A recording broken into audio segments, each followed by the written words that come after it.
নমস্কার। আর একটা নতুন রেসিপির সাথে আমি সোমা আপনাদের কাছে হাজির হয়ে গেছি। আজকে আমি এমন একটি রেসিপি নিয়ে এসেছি যেটা এতটাই লোভনীয় আর এতটাই সুস্বাদু, যেটা মুখে দেওয়ার সাথে সাথেই কিন্তু মিলিয়ে যাবে। এটা একটা খেলে কিন্তু আপনাদের মন কিছুতেই ভরবে না। তাহলে চলুন আসল লোভনীয় এই রেসিপিটি দেখে নেওয়া যাক।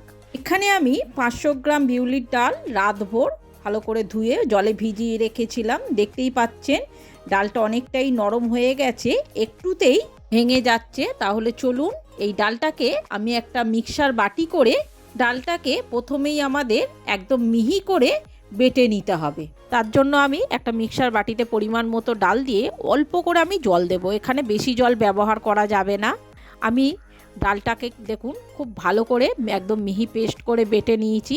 এই ব্যাটারের ঘনত্বটা ঠিক এই রকম হবে, একটা চামচে তুললে সেটা সহজে পড়তে চাইবে না।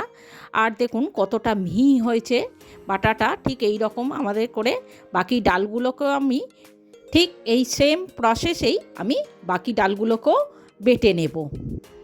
দেখুন আমাদের বাকি ডালগুলোও ঠিক বাটা হয়ে গেছে। এইভাবে আমি সব ডাল বেটে নিয়ে এই একটা বড় পাত্রের মধ্যে সমস্ত ডালগুলোকে ঢেলে নিয়েছি। এবারে এর মধ্যে এক এক করে কিছুটা আমি গোটা মৌরি দিয়ে দেবো, আর আন্দাজ মতো আমি লবণ দিয়ে দেব। দিয়ে খুব ভালো করে প্রথমে আমি চামচের সাহায্যে এটাকে মিশিয়ে দেব। দিয়ে চামচটাকে আমাদের প্রথমে সরিয়ে নিতে হবে। নিয়ে এবার হাতের সাহায্যে খুব ভালো করে ডালটাকে আমাদের ফেটাতে হবে। এই রসবড়ার এটাই কিন্তু মেন পয়েন্ট, যত ভালো করে আমরা ডাল ফেটাতে পারি। দেখতেই পাচ্ছেন ডাল ফেটে যখন হাতের সাহায্যে আমি ডালটা তুলবো, সেই ডালটা সহজে পড়তে চাইবে না। ডালটা ঠিকমতো ফাটানো হয়েছে কি সেটা দেখার জন্য আমি একটুখানি ডাল নিয়ে একটা জলের বাটির মধ্যে ডালটা ফেললে দেখুন ডালটা ভাসছে। ডালটা ভাসলেই আপনারা বুঝে যাবেন ডালটা ঠিকমতো ফাটানো হয়ে গেছে। যত ভালো করে ডালটা ফেটানো হবে ততই কিন্তু রসবড়াটা নরম আর স্পঞ্জি হবে।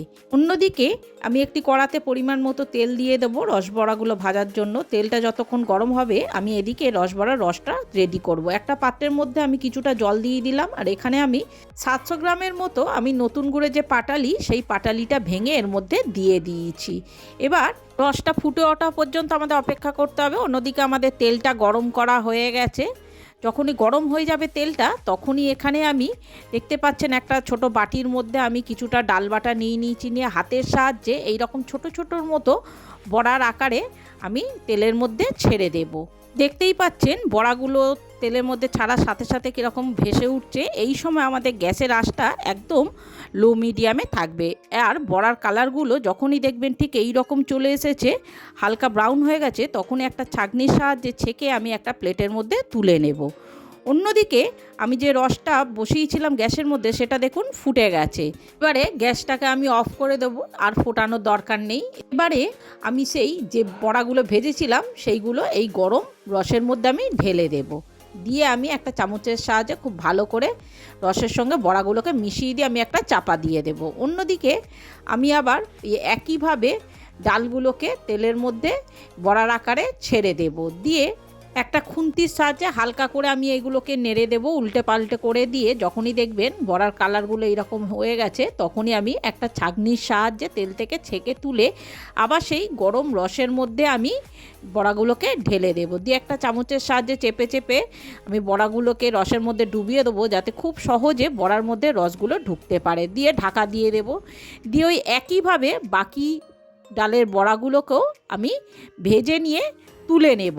আমার সমস্ত বড়া ভাজা হয়ে গেছে। দেখতেই পাচ্ছেন আগে যে ডালের বড়াগুলো আমি ভিজিয়েছিলাম সেগুলো কতটা সাইজে বড় হয়ে গেছে রস ঢুকে। এবারে বাকি বড়াগুলোকেও আমি এইভাবে রসের মধ্যে দিয়ে চেপে দেব, রসের মধ্যে ডুবিয়ে দেব।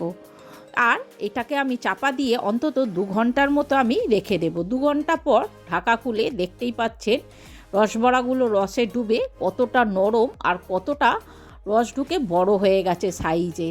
তাহলে বন্ধুরা দেখতেই পেলেন কত সহজে আমরা নতুন গুড়ের রসবড়া বানিয়ে ফেললাম বাড়িতেই। আর এই রসবড়াগুলো যেমন লোভনীয় দেখতে হয়েছে, তেমনই কিন্তু খেতে সুস্বাদু আর নরম তুলতুলে হয়ে থাকে।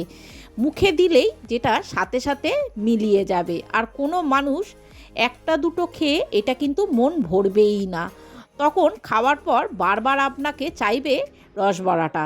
আর এই রসবড়াটা কতটা নরম হয় দেখুন, আপনাদের একটা রসবড়া কেটে দেখাচ্ছি, দেখুন কত সহজে এটা কেটে যাচ্ছে, দেখুন কতটা নরম হলে এত সহজে কেটে যায়। আপনারা দেখে বুঝতেই পাচ্ছেন এটা কতটা স্পঞ্জি হয়েছে, দেখে বুঝতেই পাচ্ছেন।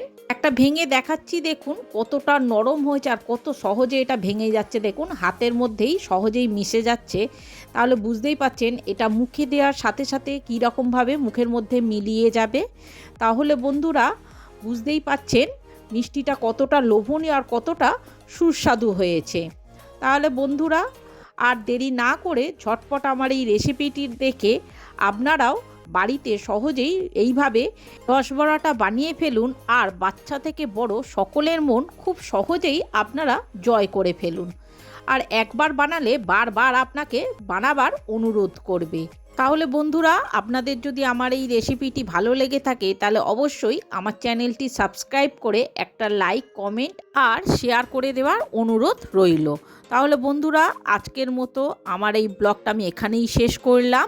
দেখা হচ্ছে আর একটা নতুন রেসিপির সাথে আর একটা নতুন ব্লগে। ততদিন আপনারা ভালো থাকবেন, সুস্থ থাকবেন। নমস্কার।